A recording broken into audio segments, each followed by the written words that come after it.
Okay అండి, మా ఆయన అయితే బిర్యానీ చేశారు.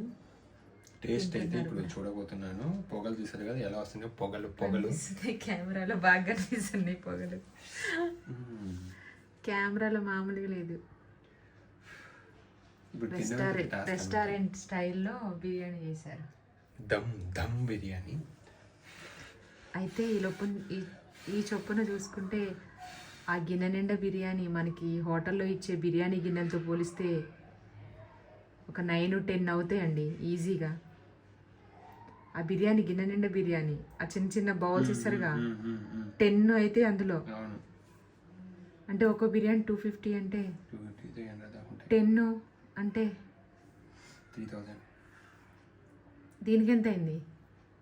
250 చికెన్, ఒక కప్పు ఆయిల్ 130,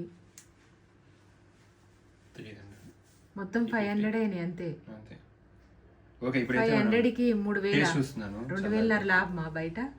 లాభం అంటే చెయ్యడం, గ్యాస్ ఇవన్నీ కూడా. పోనీ 1000 రూపాయలు వేసుకున్నా ఇంకా తింటూనే ఉన్నారు. అప్పుడు మాట్లాడుతున్నారు. జెన్యున్గా నేను చేసినట్టుందా, మీరు చేసుకుంది బాగుందా? చాలా బాగుంది. అదిపోయింది టేస్ట్.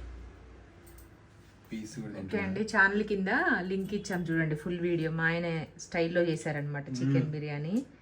అదిరిపోయిందంట ఆయన చేసుకుని చికెన్ బిర్యానీ. మీకు కూడా అదిరిపోయిందో లేదో చెప్పండి చూసి వీడియో. ఓకేనా? Please subscribe Jabardasth Deevena channel. Video నచ్చితే లైక్ చేయండి, షేర్ చేయండి. ఇంకా మా ఆయన ఇలాంటి రెసిపీస్ చేయాలని కామెంట్ చేయండి, నాకు పని తగ్గించండి. Okay, paneer biryani, mushroom biryani, chicken biryani, mutton biryani, fish biryani, chicken fry, tandoori, మీకు ఏ రెసిపీ కావాలన్నా కామెంట్ చేయండి, చేసి చూపిస్తారు. వెజ్ వద్దులే, వెజ్ నేను. Thank you, bye.